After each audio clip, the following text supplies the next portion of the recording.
This is the domestic news on Top Accolade News.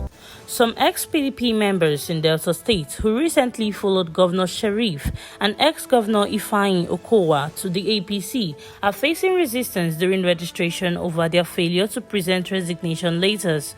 APC ward leaders initially declined to register the defectors, prompting state party leader Elder Omena Sobote to order seamless registration without preconditions. Meanwhile, PDP loyalists are mobilizing to rebuild the party, while the APC registration remains slow due to distrust and uncertainty among new and old members. The PDP said it plans legal action to reclaim defectors' seats, although no court case has been filed yet.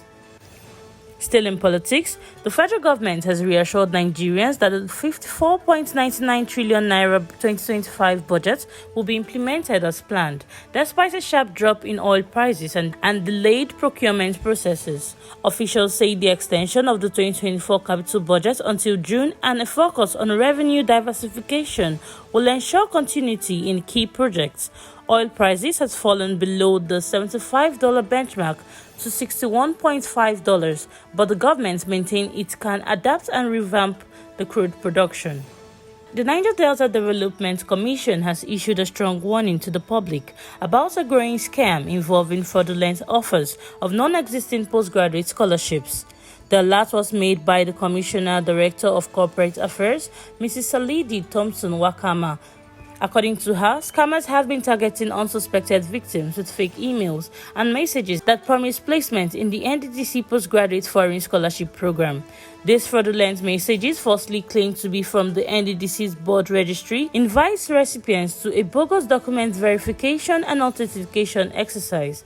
She clarified that the NDDC has no affiliations with this fraudulent selection process, urging the public to ignore any communication outside of the Commission's verified channels.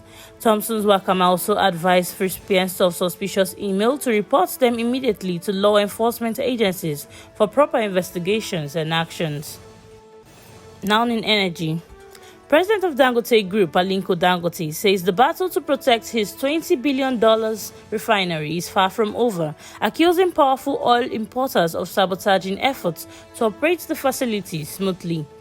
Speaking at an investor forum in Lagos, Dangote alleged that the groups benefiting from decades of subsidized fuel imports are funding resistance to the refinery's success.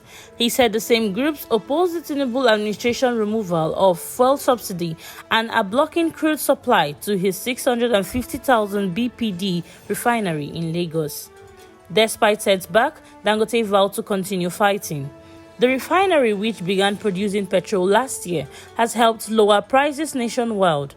However, importers and international oil companies have been accused of hiking crude prices and pushing back against local supply to frustrate the project. While the Independent Petroleum Marketers Association backs Dangote, the Petroleum Retail Owners Association urged calm and called for fair competition. Still on energy, the federal government has announced that Nigeria's economy can no longer sustain blanket electricity subsidies, signaling an inevitable shift to cost-reflective tariff for consumers. Power Minister Adebayo Adelabu, speaking to power generation company leaders in Abuja, said citizens must begin to pay the appropriate price for energy consumption, although targeted subsidies will remain. He disclosed that the government owes GenCos over 4 trillion naira in unpaid subsidy debt. Efforts are on the way to clear a significant portion of this debt through cash payment and promissory notes, with President Bola Tinubu expected to meet GenCos leaders soon. Only 15% of electricity consumers are currently excluded from subsidies, according to NECA. GenCos warn of imminent collapse in the power sector unless urgent liquidity and structural reforms are implemented. Now in crime.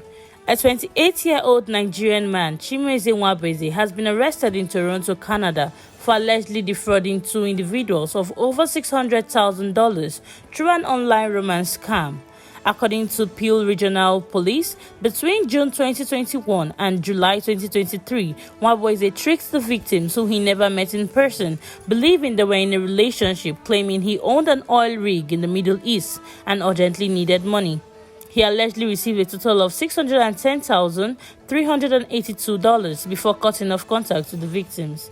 Nwabueze faces multiple charges, including fraud over $5,000, money laundering, and participating in a criminal organization. He has been released on an undertaking and is scheduled to appear before the Ontario courts. That is the domestic update for now on Top Accolade News. Do stay with us for more domestic updates and developments. I am Blessing Bassi.